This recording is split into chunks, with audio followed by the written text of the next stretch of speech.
بسم اللہ الرحمن الرحیم. کل شیء احسن فی امام مبین.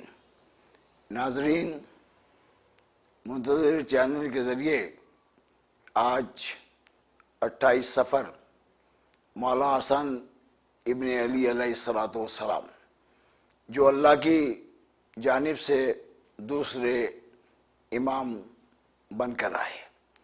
امام حسن علیہ السلام کے لیے اتنا کہہ دینا کافی ہے کہ آپ نے مادر سیدہ زہرا میں پرورش پائی، جو رسول کی مقدس بیٹی، پاکیزہ بیٹی، طاہرہ بیٹی، جس کے لیے اللہ نے آئے تطہیر میں نازل کر کے مقام سیدہ کو بتایا.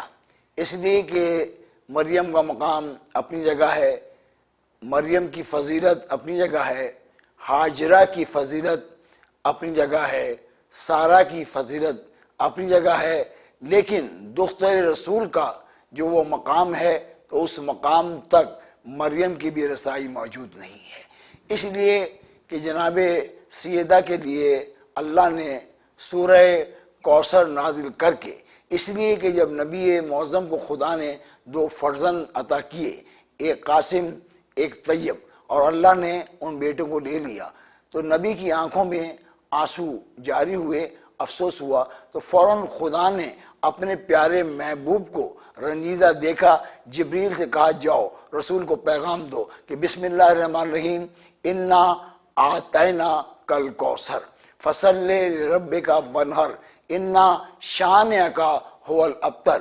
اے میرے حبیب، ہم نے تو آپ کو اولاد کثیر عطا فرمائی ہے، اس لیے کہ آپ کی بیٹی کے 11 بیٹے ہوں گے، انہیں ہم منصب امامت پر فائز کریں گے. تو ظاہر ہے کہ امام حسن علیہ السلام سورہ کوثر کی مصداق ہیں. امام حسن علیہ السلام، امام حسین علیہ السلام، اور امام حسین علیہ السلام کی ذریت میں حجت خدا بھی آ رہے ہیں. تو یہ فضیلتیں اللہ نے نبی معظم کو اس لیے کہ یہ نواسے ہیں، اس میں کوئی دو رائے نہیں ہے کہ مولا حسن بھی نواسے ہیں اور امام حسین علیہ السلام بھی رسول کے نواسے ہیں. لیکن اللہ نے کہا فَقُلْ تَعَالُوا نَدْعُ أَبْنَانَا، ابنانا کی بنیاد پر حسن بھی بیٹا ہے، حسین بھی بیٹا ہے، اس لیے کہ ابنانا بیٹے کو کہا جاتا ہے. تو اب یہ سلسلہ جو ہے امام حسن علیہ السلام دوسرے امام ہیں. پہلے امام جو ہیں وہ مولا کائنات ہیں، امیر المومنین علیہ السلام ہیں.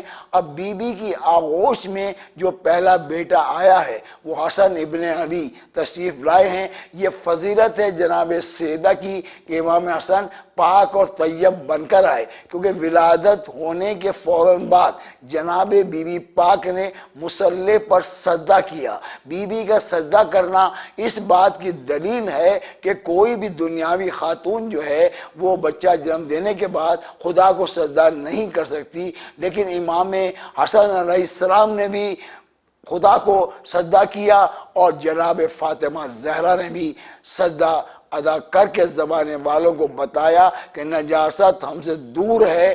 اس لیے کہ قرآن کہہ رہا ہے انما یرید اللہ لیذھب عنکم الرجس اہل البیت ویطہرکم تطہیرا. اللہ نے ہر نجاست کو اہل بیت سے دور رکھا، کیا نہیں، اس لیے کہ دور رکھا. ان کے قریب نجاست آ ہی نہیں سکتی. میں منتظر چینل سے یہی پیغام دوں گا امام حسن کے حوالے سے کہ اگر آپ نجاست سے بچنا چاہتے ہیں تو اہل بیت کے دروازے پر آ جائیں. اس لیے کہ سب سے بڑا نجس جو ہے وہ شیطان ہے، جو ورغلاتا ہے، جو گمراہی کی طرف لے کے جاتا ہے، جو جھوٹ پر آمادہ کرتا ہے. اس لیے کہ سب جگہ جائے گا لیکن اہل بیت کے دروازے پر نہیں آئے گا. تو آج دوسرے امام تشریف لائے ہیں. تو یہ اللہ نے فضیلت بدی. سورہ کوثر کا مصداق امام حسن علیہ السلام جو نانا کی آغوش میں ہیں، اس لیے کہ رسول اللہ کبھی لبوں کو بوسہ دیتے ہیں، کبھی رخسار کا بوسہ دیتے ہیں،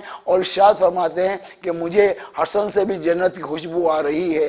اللہ اکبر، اتنے کریم ہیں رسول اللہ، اپنے نواسوں کی محبت اور گود میں لے کے پیار کرنا تمام صحابہ کرام نے جو ہے یہ اپنی آنکھوں سے دیکھا اور بیان بھی کیا، اس لیے کہ نبی معظم نے حسنین شرفین کی مودت کو دنیا پر واجب قرار دیا ہے، اور واجب کا ترک کرنا جو ہے وہ حرام ہوتا ہے۔ لہذا امام حسن علیہ السلام کا جو بھی عدو ہے سمجھو کہ وہ نبی کی شفاعت سے محروم رہے گا۔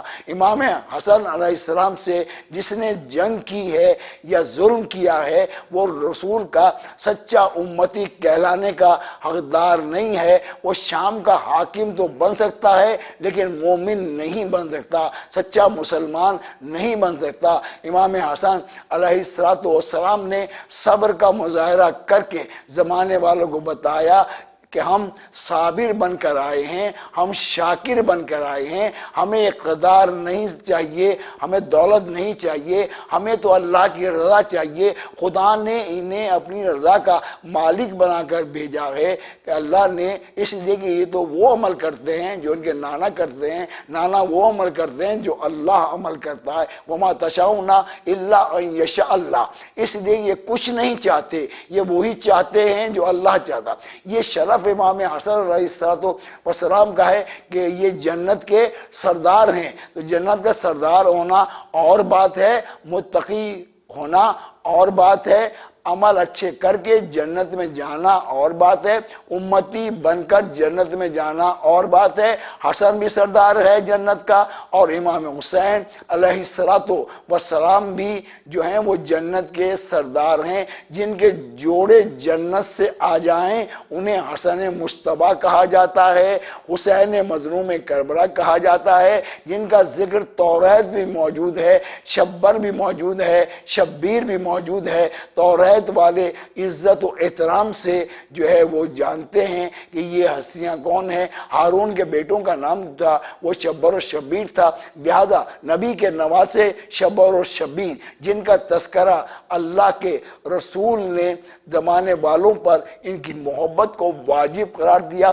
یہ بیعت کرنے کے لیے نہیں آئے، یہ بیعت لینے کے لیے آئے ہیں۔ پتہ نہیں کون ظالم تھا، کون جو ہے وہ نبی کا امتی تھا جو ان سے بیعت مانگ رہا تھا، لیکن امام حسن علیہ السلام نے کسی کے ساتھ بیعت نہیں کی، اس لیے کہ یہ حق کے امام بن کر آئے ہیں۔ تاریخ گواہ ہے کہ امام حسن علیہ السلام کی پوری زندگی تقوی میں بسر ہوئی، پرہیزگاری میں بسر ہوئی، سچائی میں بسر ہوئی۔ نانا کی سیرت و کردار پر اور اپنے پاکیزہ بابا مولا کائنات امیر المومنین علیہ السلام کی طرح آپ دلیر بھی تھے اور بہادر بھی تھے، نہ ڈرنے والے بھی تھے، کوئی خوف نہیں تھا۔ صرف آپ چاہتے تھے کہ تقوی کا دامن ہاتھ سے نہیں جانا چاہیے۔ صلح جو ہے وہ کوئی ظالم سے صلح کرنا ان کا شیوا نہیں ہے، ظالم ظالم ہوتا ہے، مظلوم مظلوم ہوتا ہے۔ امیر شام جو ہے وہ مسلسل سازشیں کر رہا ہے امام حسن علیہ السلام پہ، لیکن آپ ہر جگہ صبر کا کام لے رہے ہیں، صبر کا مظاہرہ کر رہے ہیں امام حسن علیہ السلام پر۔ ایک وقت وہ بھی آیا کہ جودہ بنت اشج جو محبت کرتی تھی یزید سے اور اس کے باپ سے، اس نے جو ہے پانی میں زہر جو ہے وہ ملایا اور امام حسن علیہ السلام کو جو ہے وہ زہر دیا گیا۔ لیکن یہ ایک بہت بڑا سانحہ ہے، یہ نبی کا نواسہ ہے، اور مدینے میں یہ ہو رہا ہے کہ امام حسن جناب زینب گریہ کر رہی ہیں، رو رہی ہیں۔ امام حسین علیہ السلام کو پتہ چلا آپ آئے، امام حسین نے بھائی کو کفن بھی پہنایا، غسل بھی دیا، اور آپ کا تابوت برآمد ہوا، گیا کہ نانا کے پہلو میں دفن ہو، لیکن امت نے دفن نہیں ہونے دیا۔ یہاں تک تاریخ ملتی ہے کہ یہ مدینہ ہے، مدینے میں بھی مجھے تیر نظر آتے ہیں، اور تیر چلانے والوں میں جہاں مرد بہت سارے ہیں، ایک عورت بھی جو ہے وہ خچر پر نظر آتی ہے جو امام کے تیر مار رہی ہے۔ تو ظاہر ہے کہ جب دفن نہ ہونے دیا تو امام حسین علیہ السلام جو ہے وہ جنازہ لے کر گھر میں واپس آئے، تو جناب زینب نے رو کے ایک دم کہا کہ بھیا حسین جب گھر سے گئے تھے تو سفید کفن تھا، یہ اتنے تیر کس نے مارے ہیں؟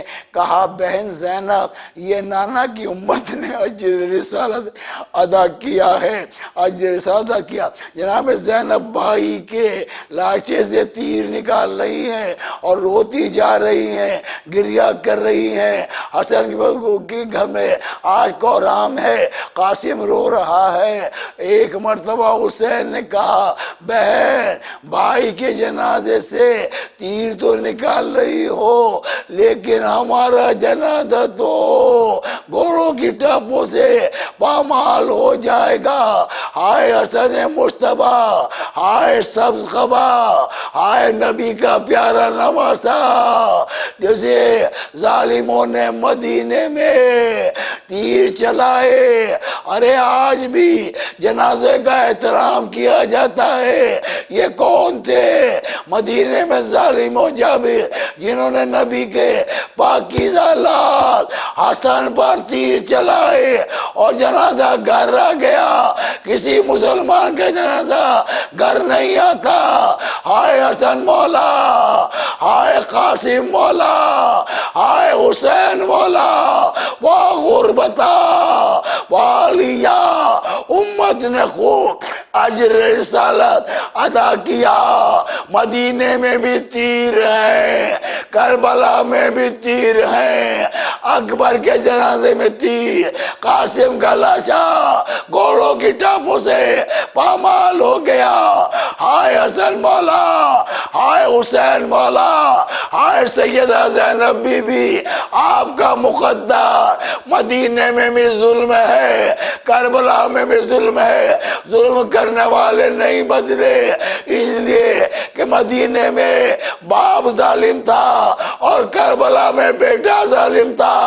ظلم ختم ہو گیا، حق کل بھی بلند تھا، حق آج بھی بلند ہے۔ حسن کی صدائیں کل بھی تھی، حسن کی صدائیں آج بھی ہے۔ یا حسین کل بھی تھا، یا حسین آج بھی ہے۔ اللہم لا نقذر حسین بازا